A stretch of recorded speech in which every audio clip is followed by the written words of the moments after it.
but maybe you also need to go for an early jungler this time around, so you're actually able to answer the Lee Sin, which is something they have had a problem with. But no, they're going to be the one this time around saying, all right, now it's my turn to play Camille. You can play Fiora now if you'd like. I really wonder, though, if they will play Fiora, because it is a matchup that, you know, we've seen has been pretty good for the Fiora, but we know that with the Camille, with a great Camille, to bait out W, you can actually swivel it the other way. You got a Viego there as well, so already some great scaling for Suning in Game 3. Yeah, but we're still not seeing the rest of the components here. So far, you need the priority that we always talk about, and this Viego could obviously go on to SofM in the jungle, and there he would need to be enabled, so he could actually fight around the skirmishing potential you have there. But no, Jax is just going to come through in a quick rotation of LeBlanc. Lissandra is a possibility here. We've seen it so many times, but no, they're just going to go for a quick lock-in onto towards the Galio, and they're going to be saying, all right, Bin, you've had a great series so far today. You've always done well, even in our loss. Let's just play all our cards on towards you. But I will say, although unlikely, we can see that Galio in a support position. It's not completely far-fetched, but we do know that closer towards the top side as well, Angel getting a push in mid lane means that he can hover and hit towards top lane. Already a fun draft. We went through it so quickly that we didn't see any AD carries. We saw what we're expecting both our side laners and the jungle. Now bottom lane is going to be absolutely nuked. Yeah, but in both teams right now, you can already see they want to play for the top side. So for the bot lane, essentially what you need here is that you want someone who got agency to take care of yourself in the early game, or at least paired up with the support that's making you sure that you can weak side without losing too many resources. So I wouldn't be too surprised to see a Kalista ban again once for Rogue Warriors. They struggled with that, even with the 6 ban. So if you do not ban 6 as Suning now, I'm expecting Rogue Warriors to ban the Kalista. Ashe instead. All right. Part of the setup, I guess, that they were worried about. But for Betty, I know Betty in the past has been a big Ashe connoisseur, but, you know, the smiles on the face for a reason. The reason that the Ziggs you talked about is still up and available, unless RW fear it as a 4th pick from Suning.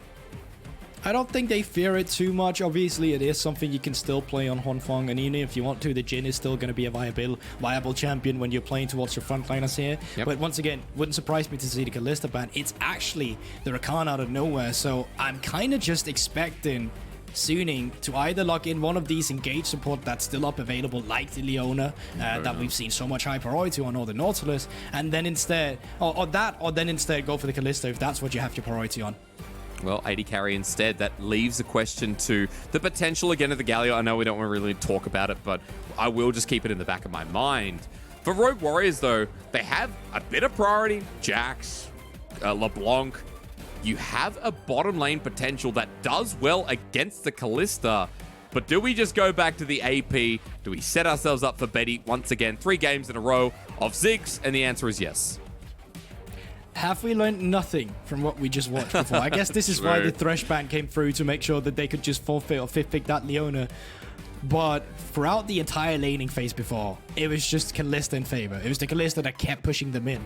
And now Kalista with Nautilus, with the Alistar, even with Rail, if that's what you want to, is still up and available and could be very scary to play against. Rogue Warriors has kind of just opted into the same scenario they were stuck in before in Game 2 in the bot lane. But very volatile indeed is the game that we had before. Suning lock in the Naut at the end of the day. Strong 2v2. Galio with presence towards side lanes. Run me through Suning first of all, because I feel like it's as easy as Angel's influence, SofM later on, and which lane they actually pick in the end. Yeah, I mean, it's very much like last game where you can just play casually towards the priority you get from top or bot if that's what you want to. But obviously, with a Galio like that, you want to be able to maximize your pressure in a side lane where you're able to tech ultimatum, come in with the hero's entrance from Galio, and just lock down a target, execute it with Viego if that's what you want to do. You got great skirmishing potential there. Now, on the other side, you have the Jax, which can do fairly well into the Camille, but it's a bit of a mismatch of. A lot of people will look at Jax and they'll look like, okay, he's got the Counter-Strike, he's just hard counter to Camille. But that's not usually how it goes, because if you start up the Counter-Strike and Camille goes for the hookshot, she'll actually stun you and she'll get out of the range of the stun. So if you try to jump onto her, she can disengage every time. So for Jax, it's kind of finicky. You need to be able to get up with her in melee range before you can get on towards the Counter-Strike or bait out the hookshot, because there's a lot of micro plays in that matchup as well. And Bin has been the better player, let's be quite honest with everyone.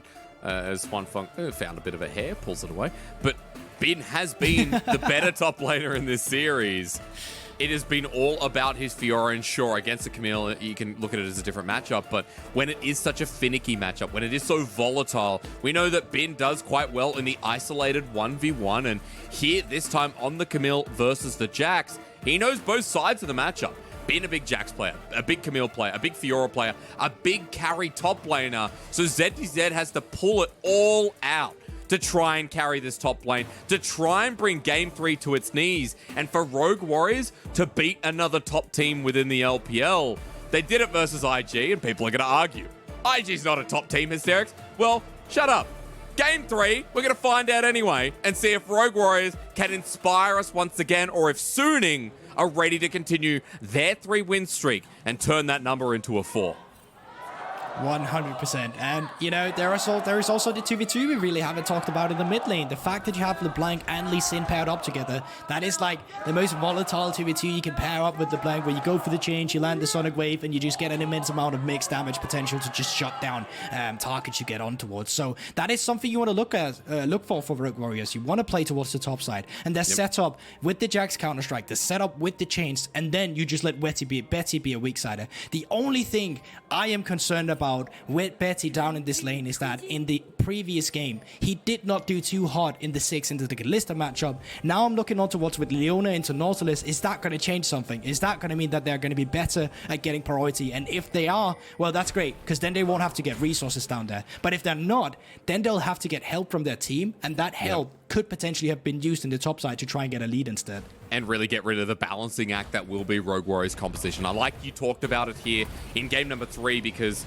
it will be a little bit about, what happens with the jungle influence once again. SofM, Xiaohao are pathing towards the top side. It is the same as game number 1, and both junglers have actually had similar win conditions in this early game, so once more, we'll watch and see if the junglers are able to get anywhere within the early laning phase, or if it will just be the farm fest until the first dragon, the first scuttle, the trades that we saw in both games 1 and game 2. Yeah, but you can already see on towards the pathing here. Xiaohao is skipping that croc cam. He's going to be moving up towards the top side of the map as quick as possible to go for either skirmish up around this one. So it wouldn't surprise me as SofM doesn't have the priority that he'll just clear the red side and then he'll move back down towards the bottom side of the map, because he has priority in that bot side. So if you want to get an easy scuttle for Suning, that's towards the bot side of the map, and for Rogue Warriors, that should be towards the top side. We can see already just going towards top side for now, though. Will be spotted on a ward as Forge, not the greatest trading against Angel, but he has Time Warp Tonic, Corrupting Potion used, and a burst of HP and mana returned. While Angel, a little bit low, wants to take an early reset. I think it's important to note as well that for Angel, this will get better, considering, we are actually seeing topside trading and the interaction better for ZDZ in the end, as Bin was not able to get away. But coming back to my point about mid, it's the magic shield in the mid lane for Angel that will give him survivability against the LeBlanc.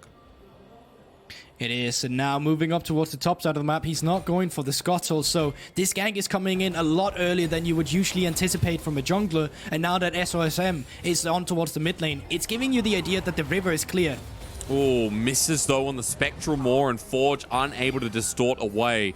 We'll just accept it and walk back in the wave, while topside building up. Bin zoned off by Xiaohao. Lee Sin again, just so potent, and Bin is not going to deal with it. It is a cannon wave. He's just going to walk back immediately. The rest of the members are walking up here towards the top side. W from Betty. On takes another couple of turret shots, ignites down, flash forward. Chocho giving the kill, and the auto secures it. Huanfeng can't get away the Ren stack while on the top side. Rogue Warriors are pushing it even further, while Xiaohao is the Lee Sin with a dream, a mission, and a kick at the ready. The level 3 Lee trying to follow up as Bin and Angel get out of there, but Rogue Warriors active on bot, on top, and set up the game for early success. Once again, nice satchel charge to get on the tower there, getting the follow-up with Chocho, but I feel like on the top side of the map, they misplayed that. Rogue Warriors, they became split, they went on towards multiple targets, and Forge, he did have to flash himself. He could have flashed on towards SofM to make sure the chain's connection, then have the follow-up from Xiaohao, but once again, it became too split, and they only got the pressure. They didn't even actually get the scuttle, so on the bot side right now, you can actually see both scuttles have been taken by Suning. This, of course, isn't worth it compared to a kill that you get towards the bottom, but it's still something and an XP advantage over to SofM. Something really important you noted. I like that you pulled it out because SofM now has a huge lead within the jungle that we will have to track a little better as Dredgeline under turret set this up, and Betty's W gorgeous. It really is. It's just a huge overpunish of On being way too overextended in reality, and I wonder if we're going to get the top side skirmish at the same time. We're not, but they could obviously have had more out of that skirmish if they wanted to. And now with the supports moving out on towards the map, with the weak side actually working out for you, because remember, this was Betty trapped on the turret. Like, they kept getting shoved in, but this time around they get a kill for it. Now for Rogue Warriors, a little bit ahead in the game here with a gold lead of 500 at 5 minutes time. ZDZ on the chase on Bin, though, has the level advantage here against the Camille, who I believe in the last place was just forced out, used all the mana bar, and Bin had to TP back to Wave. ZDZ doing the same here, but the Wave pushed up against him. So I'm going to manage those expectations while SofM is up towards this top side. And let's bring the discussion back, because it's important to note that he's at 46 CS over 28 of Xiaohao. Yeah, I mean, it's obviously huge, and it also comes down to not only the top lane, but also the mid lane and the rest of the map, where you can see Angel is back as well, is coming back as well, and that's a problem for Suning, because they want to be ahead on the top side of the map, right? They want to be able to maximize their potential up here. They have drafted the Galio for the Camille, so if the Camille is not having a lead, but if she's behind, that becomes impossible for you to do. If the Galio keeps getting shoved in towards the mid lane, you cannot move up towards the top side either without losing a lot of minions and experience towards the mid lane. But now ZDZ was forced to back off after getting too low, so he will lose some minions on towards the wave, but the Drake is live, and I think that's going to be the next objective. Well, it depends, because Angel just bursted down. There's AD damage there, and Forge to secure the kill. Xiaohao on this Lee Sin, what we're seeing in this game is exactly what we saw in game 1. And there we go. It's just the pressure, and it's Rogue Warriors just punishing this Galio being far down, no flash either. And once again, the bot lane from Suning used to be ahead. One mistake from On was all Rogue Warriors needed to get the pressure on towards their side. And pressure has been the name of our series so far, Hysterics, because with this pressure, you are able to take over the game. You are able to start up the objectives. And now, with Forge coming back from his reset, with resets to come through soon from Xiaohao, who really doesn't have too much in his inventory, I am expecting Rogue Warriors to be more active with their composition. Yeah, especially around the dragon you talked about already live sitting there. You talked about pressure. I'm going to induce the rules of PP, and PP rules are pressure and priority. So it's good to have PP. Ladies and gentlemen, that was not on purpose. Suning, I do right love now, PP. Yeah, well, 12 by the way, that's okay. You know, I kind of induced this one.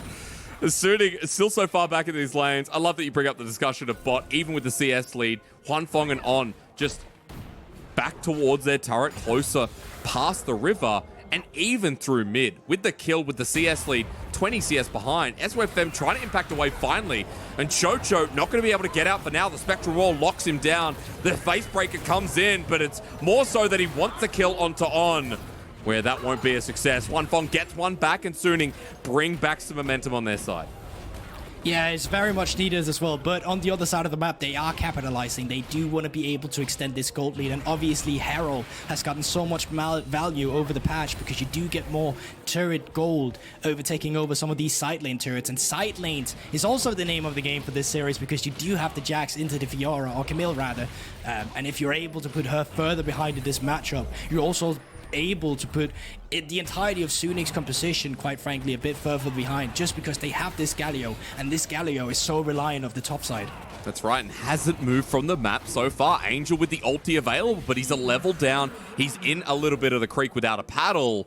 And the rules of PP state that Forge, now that he's got one, he'll have the other, with Rogue Warriors moving up towards the top side. Look at the deep pings coming through. Forge follows the rules, and now On's trying to play defensive.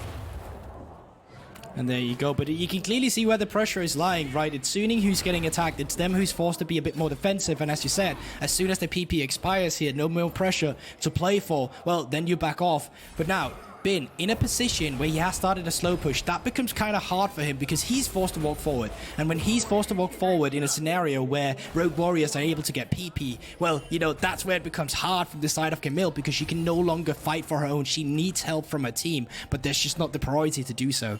I just love that SofM. It's a classic maneuver here, being ahead in the jungle, being so far through, being up towards that top side, but knowing that Bin has to back away anyway. So SofM moving back on in, but look, ZDZ backed in a brush.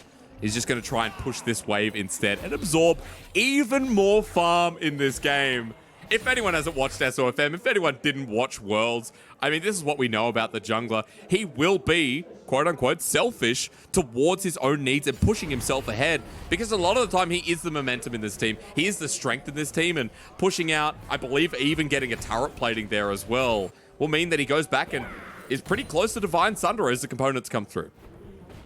Yeah, exactly. And you know, it is some of these item spikes we're looking for as well, because obviously when the Forge and the rest of the members of Rogue Warriors are picking up their item power spikes as well, that's where they start to get scary. It's the wave clear you need from the Ziggs. It's the one-shot potential you need from Forge, where you want to get on towards the backline. You want to one-shot Huanfeng, for example. But as you said, Divine Sunder for SofM, that's going to be big, because he will be the one enabling pressure. He will be the one enabling and facilitating another one with the lead he potentially can get in the jungle. You can see the gold difference between him and Xiaohao. It is still small margin towards SofM.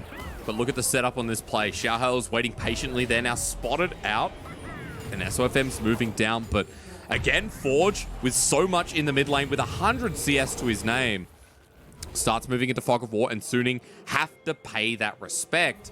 And we don't have any objectives up. This can't spiral out of control, but still through the next 3 minutes of laning phase, tempo trying to be built by RW, when Suning have actually felt like they've slowed things down, if only a little bit, by that bottom side play. Yeah, you're completely right about that. And I mean, there's still not too much to fight for as an objective. Right now, the ball is on Rogue Warriors because they want to be able to make a play with the Rift Herald. That's the point we're looking for here. And while they're ganging up towards the mid lane here, once again, Rift Herald, a lot of value in the side lanes as of recent, but I mean, it is close to be expired. You can already see it in towards the inventory. Only a quarter left of the time, really. So you need a play soon from the side of Rogue Warrior, or else you just forfeited that Rift Herald for the Drake in the early game. Yeah, I mean, it's the same as game number 1 too, right? Xiaohao had to burn it up towards topside because it just got to limited options here where they could play through, where they could push the Herald. And it feels like, okay, it's going to be towards the top side here with about 20 seconds left to go. In the exact same position as well, by the way, as Suning are coming towards Forge. He's got a lead, but will he be able to survive? The Justice Punch angled nicely. Angel trying to sacrifice his life as the depth charge launched through, but Forge able to buffer with the clone. He's out of there. Burns the flash, burns the W, and now Rogue Warriors with the play up in the top side, having seen SofM. Yeah, that's horrible to be losing the mid lane priority now, because now the laners of Angel can back and can move up towards the top side of the map to get that Galio active. But as soon as he backed, the TPs are just coming through. Yeah, it's a double TP, and against the wall, SofM's caught out. Thank you so much for the free gold. It goes to the Jacks. They were able to take down the Rift Herald in the meantime, but they're looking for more. But interrupted, kick flash from Xiaohao. The chains will follow through. This is no good. A double over to ZDZ no matter how long you wait. Plating still available. Dude, Jax, get in the ring. There's more to be taken. I feel like a bit of that had to be an Angel as well. He actually cancelled his reset, but had he been there in time to actually be up there to TP back to safety and make sure he could get the sat. Oh no, guys. Oh no. Oh, Xiaohao survived, but boy, was that close. So Betty, that was first turret. They're not going to be able to get that now. Okay, Betty is waiting around for the satchel charge. There we go. But yeah, that would have been very unfortunate if Huanfeng was in a better position to take down the turret himself. Luckily, it wasn't caught that close, so they're able to pick up the turret. But yeah, a bit of a miscalculation there. But this was looking good from the side of Suning in the beginning, because they had the man advantage with Angel in the mid lane and Forge forced to back. But since Angel is not moving up here and Forge is just TPing in, there's nothing they could do. The CC is layered on towards SofM, and once that is done, there's nothing they could do. They can just chase down on towards Bin, who does have flash in this instance, but he's not ready for the kick from Xiaohao. Yeah, it was just so clean in the end. Gets the interrupt, then kick flashes back and angling him into the rest of his team. And now Dragon's alive. We've come back 14 minutes in the second Dragon here.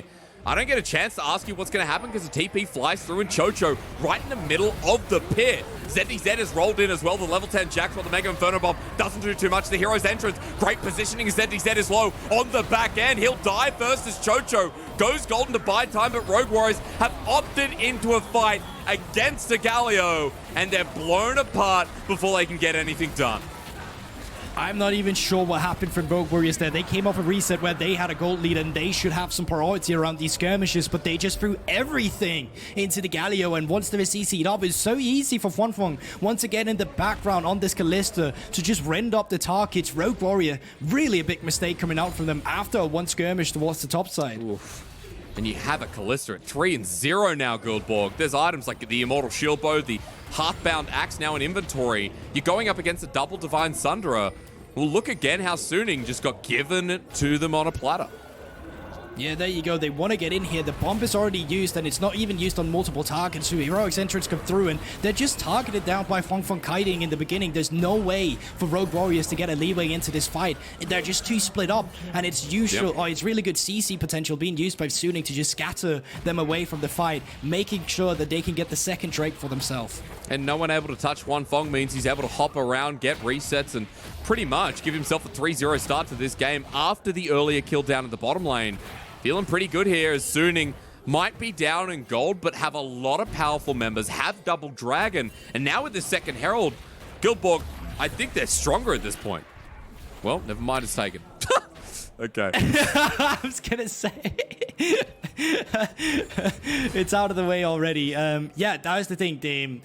Rogue Warrior had the faster reset because they died, so they're able to get out of the base before the Drake was taken. True. And all that stuff. But now with the Rift Herald finally up, you want to see that used on the turret. The last Rift Herald they used actually never got to get a charge on towards the turret. Bin was taking care of that while they were winning a fight on the other side of the map or towards the river. So now with this Rift Herald, please use some mid lane priority. Move that pressure from the mid lane down to a side lane and try to create skirmishes or force back the Galio so he cannot join a fight. So you're making it a 1v1 where you'll always have the man advantage to move in from the pressure. And there we go. Mid lane priority coming through here. It seems like they're just going to be using it. They're going to be using it in mid lane. I'm sorry. Yeah, it's all right. Well, you got Satchel Charge on top of that, right? So if Herald doesn't take it down, we know that Ziggs definitely will. Charge about to go out. Herald gets it in. And I think the charge was a little bit late. Not quite the threshold here of the mid lane turrets. So Herald goes down. Forge jumps in. Rogue Warrior still stuck here in the mid wave, while Galio is starting to move down. Angel almost with his level 2 ultimate available again. Yeah, there is potential for a fight here. CD said does have a TP. You can see he's recalling on the minimap right now if he wants to join a fight, but that's just going to be the tower, and that is just going to be Rogue Warrior backing off. So instead of going for some of these extra juicy gold we're talking about in these tier 2 tiers, they're just going to be opening up the mid lane, which can facilitate more pressure, pushing the waves even further behind from Suning, pushing them further behind so they're not able to join a fight if you are moving down towards the side lane. That's what you want to see coming through. Rogue Warriors at the moment just matching for now. Got to wait till that next Dragon Guildborg because it will be soul point for Suning. And Dragons have really dictated quite a lot in this series so far. We've seen the majority of our fights around them. We have seen the push of forcing a team that doesn't want to be there around Soul, around the Soul point. Game 2 may be different with some exceptions, but Game 1 definitely for Rogue Warriors as they got those early objectives. But this time around, it is Suning. It is Suning with item advantages as well that have got great vision control and are starting to clear away some of the Rogue Warriors' defensive vision around this upcoming objective. Yeah, you're completely right. In 1 minute, 20 seconds, you can see Rogue Warrior, they are trying to get some of that pressure, to get some of this vision on towards the enemy jungle, to set themselves up for the Drake. Meanwhile, SofM. He spots him out, but he's still going to get chained down, half HP. Remember that with Divine Thunder, he'll be able to heal that, most of that up, excuse me. Forge is moving back to the wave to catch, while Rogue Warriors, a better trade. They just get a free turret. It extends the bottom wave and gives more over to ZDZ, who is going to be pretty strong coming up in this next fight.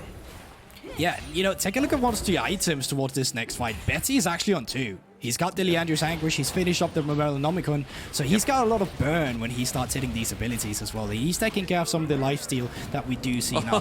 Shahov did just smite, and they are getting that blue buff finally over to Betty after some troubling bombs coming through, and that's the emote just for good measure. But 30 seconds on towards this Drake, you can see the resets are starting to come through from Rogue Warriors, where they'll have their items and they'll be starting to carry out the vision here. You can already see it. 2 pink wards that needs to be cleared by Suning to walk into this river. So right now, the river is in control of Rogue Warriors, but they are resetting. So it's time for Suning to get in here, take away as much as they can before Rogue Warriors get back. And I feel like we need to look at Angel's ulti in this upcoming fight because both teams are moving into position. ZDZ has walked down as well. Xiaohao, he's going to be the one setting up with the Sonic Wave. There's Dragon about to start in 2 seconds time, and Forge angling in over the wall.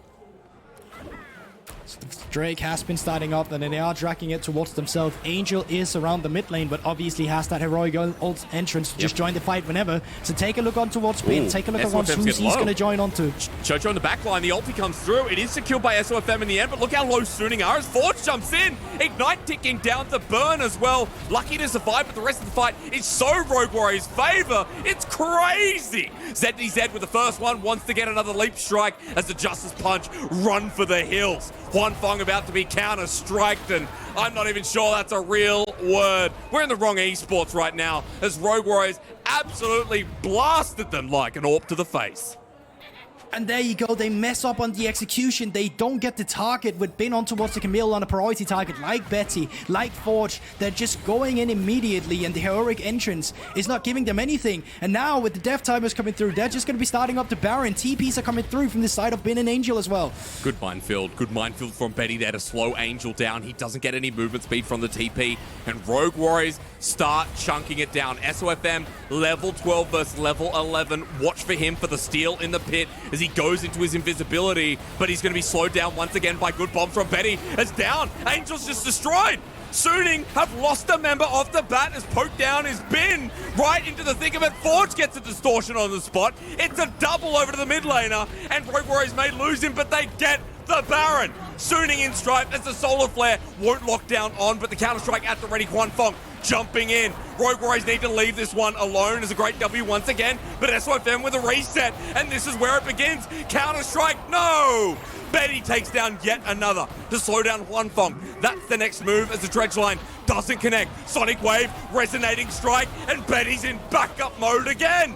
Huanfeng the only one alive after RW completely take him down.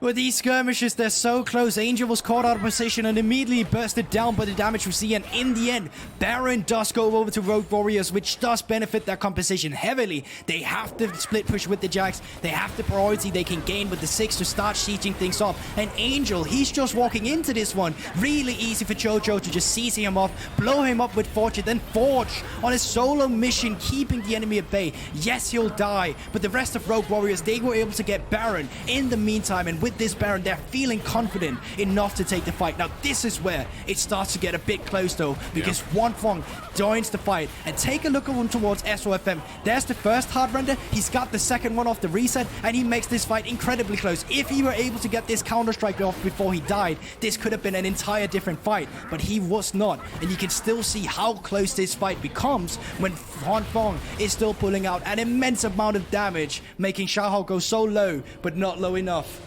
He is, but I'm concerned more for Betty. I mean, Betty on the Ziggs 3 games in a row has been playing stellarly. I don't know if that's English either. I need to bring a dictionary when I cast. As for Rogue Warriors, they had the momentum in this game. They have a 5k gold lead, and it feels like the next dragon is going to be so hard for Suning to acquire with the 2.5 item Ziggs, with the 2.5 item LeBlanc, with solid 2 items on the split pushing Jax, who's adding so much pressure even without the Baron for the bottom lane.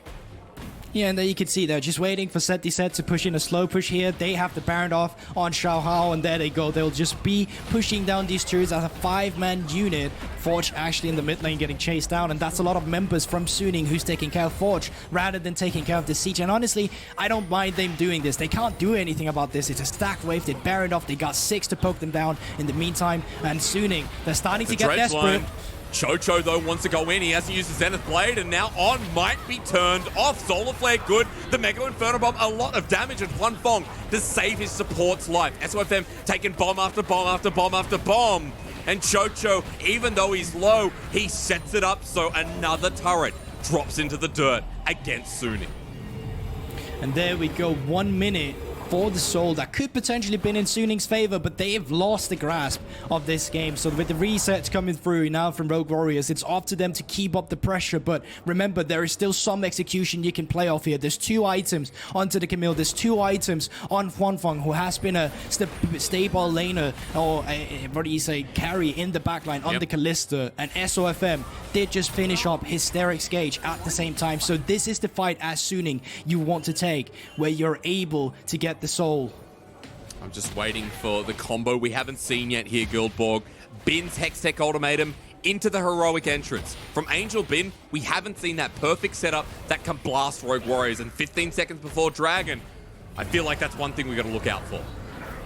Yeah, you want to see Bin on towards the backline here, but the CC and Angel, fight has already started. Three-man shield is ran. Look at Huanfeng on the side. He's angled perfect. He hasn't been Zenith plated. The hero's entrance to Mega Inferno Bomb to zone them out. ZDZ is low on the backline, but Xiaohao a little bit too deep, who flashes away. Next is Chocho getting blasted himself, while ZDZ may have just cost them the fight. He's not healthy enough. They don't have an Ocean to their name. And Rogue Warriors suffering, but so are Suning.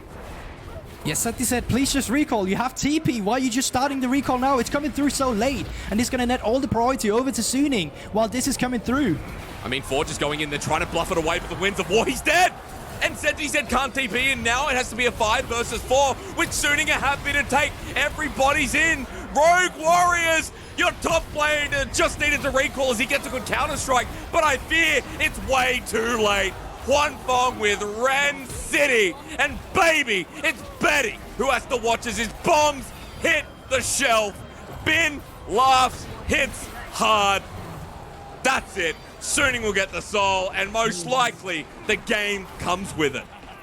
It's all falling apart. That should never be allowed. Rogue Warrior really would have fumbled there, but Suning at the same time, what an amazing team fight to play out. And you talked about Huanfeng's positioning as well in this fight. Take a look onto how it's all started. I guess we don't even want to see that as Fofo, or Forge rather, is just blown up. And remember, CDZ was not in towards this fight. He was recalled to get the TP in, so when he finally joins the fight, it's way too late. And it's just Suning clearing house here on a way too over a step. Rogue Warriors out of nowhere. I really thought they had that one. I felt that sigh because Rogue Warriors top laner, so low. You talked about the time it took him to back away and teleport back in, and in that time, Forge tried to play the bluff, but Suning don't care. They've won a fight, they've got the Ocean Soul, and sure, Rogue Warriors still have the gold lead, guys, but now with Ocean Soul on a Kalista, a Galio, Camille, people that can disengage and start the fight over. For Rogue Warriors, this gets so much harder. Especially because the fights are always so extended. You see on the side of Rogue Warrior, they don't mind extending it with the 6, but now they have the Ocean Soul to make sure that the extended team fight also benefits Suning with all the regeneration they're going to be getting. So that makes it a bit harder now from the side of Rogue Warrior. They do still have the one-shot potential if they CC up a target with the Leona Solar Flare, the burst potential from LeBlanc and Betty. But outside of that, if they do not get a man advantage, these fights will be so easy for Suning to pilot. Just look at them. I mean, Suning clearing out the vision. Rogue Warriors have to move as a unit at this point, and any damage that comes down immediately healed up. Forge over the wall, but SofM doesn't care at this point. And Suning still have full river control. ZDZ is moving with the unit of RW now too. But it looks quite difficult. Forge over the wall once again, trying to play around the distortion, and SofM once more will not care about that. So Baron's live. That's the only thing we should be focusing on right now, as RW are not giving up mid. Yeah, but it's becoming hard for them to siege it up just because of the fact that the outer turret is still standing. So that's giving Rogue Warriors a good line of defense for walking up towards this Baron. Forge needs to hit those chain combinations as well. Good wave clear here from Betty with the Horizon focus now picked up as well. It's one thing, the burst is still massive from the LeBlanc, the Ziggs, they get a pick out. Angel goes to half HP, Protobelt with the Justice Punch with the Fate's Call. So many saving maneuvers is on, shields on up, the hero's entrance. Rogue Warriors haven't killed anyone yet, as SofM and On are still not dead. Ocean Soul is powerful as hell, as RW are left with the remnants of their composition. They tried this game, they got so close, but ZDZ will have a wait for him later as well, as Angel watches Forge in the back line. Suning watches this game becomes theirs. And these fights are so much easier to play for Suning. They knew exactly what the win condition for Rogue Warrior was in that fight. They needed to one-shot one target, so they just threw On in there. All right, you want to one-shot the support? Great, we got Fate's Call. You just wasted everything in your had on a champion we could just make invulnerable and call back. It's like a little Pokemon that was just, you know, out of breath. You just call him back, you throw him back stronger after he's gotten a bit of a potion in the Ocean Soul. The PP, you talked about it. All the terms are getting used here, and it's just Suning running around with Rogue Warriors. Well, there's the Baron now in play. Gold now even after what was about 6,000 in Rogue Warriors' favor. And this fight tells it all, right? They start the pick, but so many tools to get out from Suning. That's the thing, like they're trying so hard to get on them, and then once the fight is there, it's so split up. We said we wanted Betty's damage to come through together with Forge of them one-shotting a target, but they couldn't get onto one. And once the fight was split up, it's super easy for Huanfeng to just stay in the backline, do whatever he pleases. He's not taking any damage. He's got the lifesteal, he's got the Ocean Soul, and there's no way for ZDZ to deal with 3 members of Suning, despite being quite strong on the Jax. And before we were complimenting Ocean Soul with any other team comp, right? It's great for a composition that can play out these long, elongated fights. But Viego, especially with Ocean Soul, healing reduction doesn't do anything to him anymore. SofM is going to get so much HP back when he gets a reset and when he's able to play out any fight from here on. Rogue Warriors getting pushed with the Baron buff in the mid lane. Guldborg, Suning now have the gold lead, and they're drawing them across the map. I like that ZDZ is making a response topside, but Bin needs to be stopped here, and so does mid. Hey, you don't win out on these split pushes right now. You don't have the Baron buff. It's so easy for the rest of Suning to start up this pressure. And yes, obviously Camille is a split pusher, but if she wants to, she can get on towards your backline with the flash, Hextech ultimatum, and the follow-up from Angel. Well, that's TP from ZDZ, but they're deep into the base, and Betty's already at half HP. Angel's taken no damage whatsoever as goes away from the counter-strike. Now the burst comes through. A little bit deep with the Solar Flare, getting cleansed immediately by Huanfeng. Rogue Warriors managed to defend.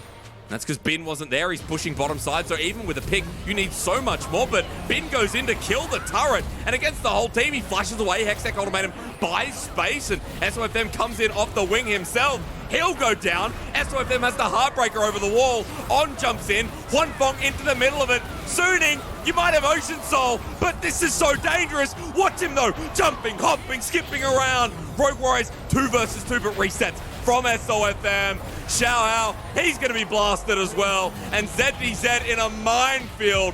Any other soul, any other fight, Rogue Warriors would have punished, but Huanfeng's so happy he got so much HP back. Yeah, I wonder if they can end though. The death time is obviously they're long, and I think they're going to go for a TP now coming through from Angel, and they have a Baron up minion wave. This could be Suning trying to make the final push in our series.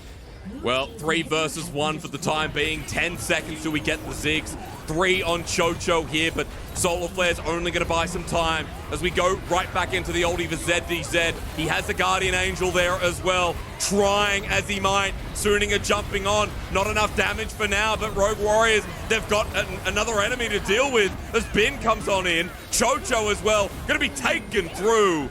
And Bin now running for his life. Betty will manage to destruct him in the end. And Suning, the game will not end here as they once again run into Calamity. ZDZ and Forge on the chase for Angel. And it's a Jax late game. Leap strike, counter strike, and that's all you need as Elder now spawns. Yeah, but I don't even think they're going to go for the Elder. There's still 20 seconds onto SofM, 30 seconds on towards Bin. Suning, they might just have ruined this entire game, and while there are supers coming in towards the bot lane, it's only Huanfeng alive. Yeah, he's sitting up at Krugs right now. You say this could be the end. SofM's up in 10 seconds. I feel like it's just in here, but look at the pings and look at a Ziggs late game. Satchel charge means everything as Huanfeng now returns. They're running for it. They want to make this it. But for Suning, is Huanfeng enough? He goes gold, and the damage he does is massive. But Rogue Warriors onto the Nexus turrets. They're making it chaotic. I think they've just thrown it right back, Guldborg. They tried. They exposed the Nexus. But now Suning are laughing in their face. What is happening? What is happening? What's going on in this game? No one is able to make the correct decision. And back to back, my God. It just seems like they're taking each other's turn. That's walking down in Bloons tower defense from Nexus to Nexus. Yeah, who is the bigger monkey? I agree. Let's see, because I think Suning have won it this time around.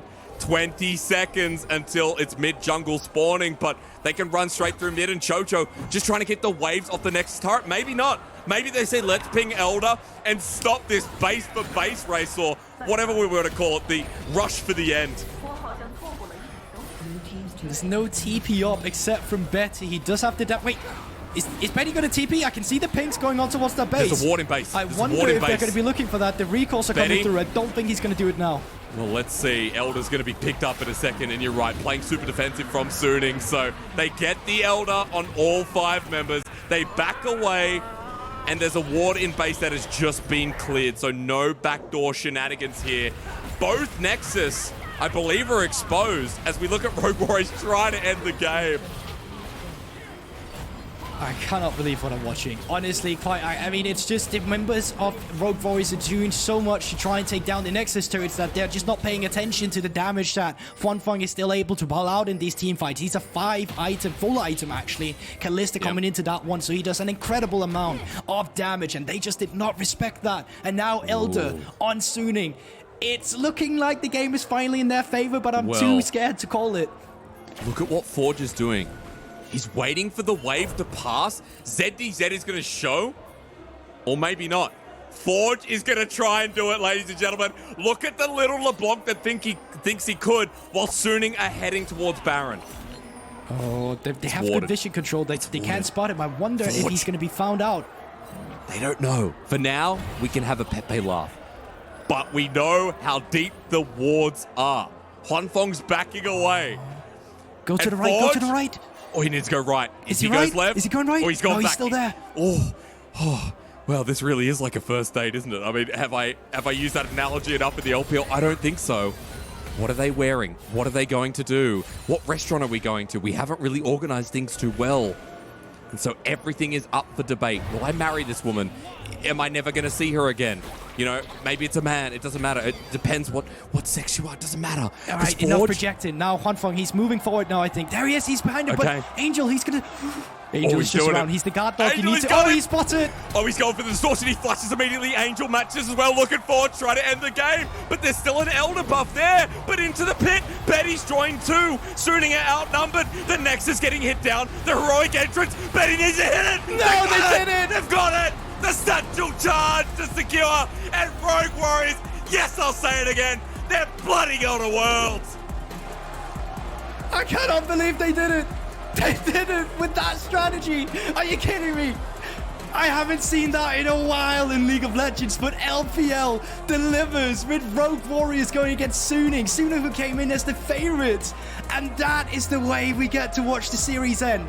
What is happening? Holy crap. The Ocean Soul means nothing when you have Forge playing so sneakily around the angles. They knew there was vision there.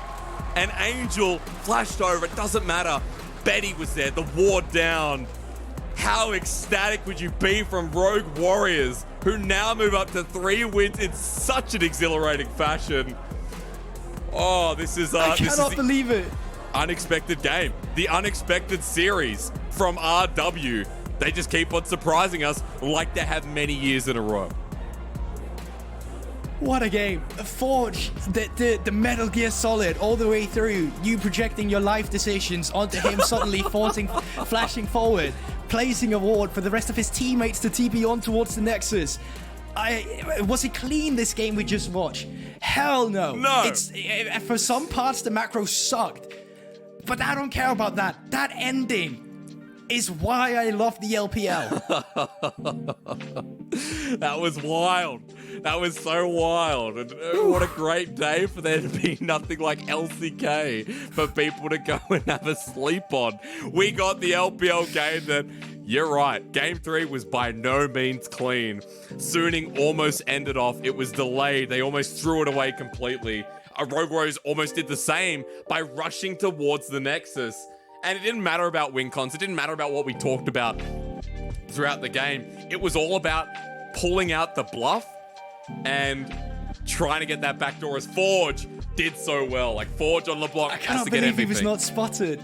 He predicted exactly where that vision was going to be with the blue buff. And how long was he there? For 1 to 2 minutes? Enough for you to explain your entire life story, I guess? I don't know, it was crazy. He was able to navigate around it. The presence of mind, the game knowledge, the game sense to know this and just get over the wall like that. This is not an ending you can prep for, because this never happens in a scrim. Hell, this doesn't even happen in a normal game of League of Legends. This is like 1 in 1,000 kind of games as a player.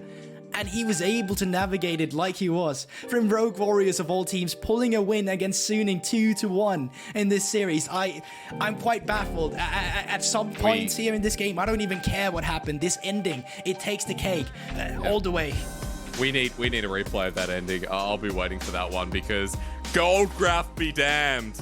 Suning had more gold when the game was ended, but Forge here on the LeBlanc, the patience. If he doesn't get MVP, I will not be casting the next series. That is a threat. The ward down, the double TP, that was great. Look at that goal difference. Like, it's like Rogue Warriors are blue side. Rogue Warriors is the team that's ahead in the early game. They completely throw it. And then they get back like that. If I had looked at that goal graph, I would have thought, oh, okay, Rogue Warriors, they were down in the beginning, Suning froze, they get back into it, you can see it from the gold lead. That's not how it went. Everything started to go wrong from Rogue Warriors, and by clever, small tactics like that, I guess they're able to get a win. God. Well, I don't know what else to say apart from the fact for Suning on their side, you have to look at their perspective because they'd be so devastated after that loss. The loss that has ended their 3-win streak, has put them 5-5, pretty close to LGD, by the way, all the way down to 10th. As a team like Suning, you would be not only devastated, but you'd be so disappointed in your performance throughout that series from the parts in Game 3, from Game 1 especially. Suning's still showing a lot of weaknesses in the armor, and I think there's a lot of questions to be asked about a team that can look so great in Game 2, so together, and then fall to pieces in certain fights within Game 1 and Game 3. Especially when we talk about Suning coming in on a win streak, they're finally getting their stuff together. They're no longer the team that's going to be down towards the bottom end of the standings. They're starting to pick up the wins. And then who would win?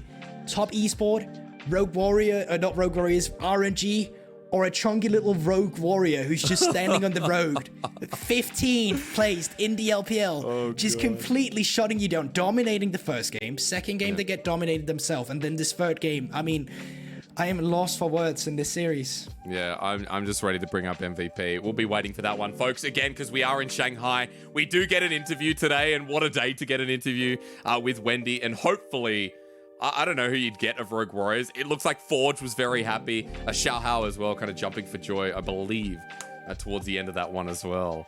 But for players that came out of left field, right? Xiao Hao, this is his first LPL split. He's been in the LDL for 3 splits now and has worked his way up. Like, it's just such a good feeling to start getting wins on the board, especially against world finalists like Suning. Especially, Forge gets MVP, by the way. Bring it up on our screen. Especially against, teams like Invictus Gaming, who there's a lot of them on that team who have been to Worlds in the past. Forge's damage doesn't matter. No stat matters. All it matters is the backdoor, and I'm going to request to our great production, please, we need that replay. We need the backdoor, the only clip in any League of Legends this week that will matter. No, it's not the correct one, is it? We'll get there. I believe we'll get there. Okay. Well, I mean, it's funny because this is the fight where it finally starts to go well from Rogue Warrior, right? Yep. And Forge is able to make it work. There we go. Here we have it.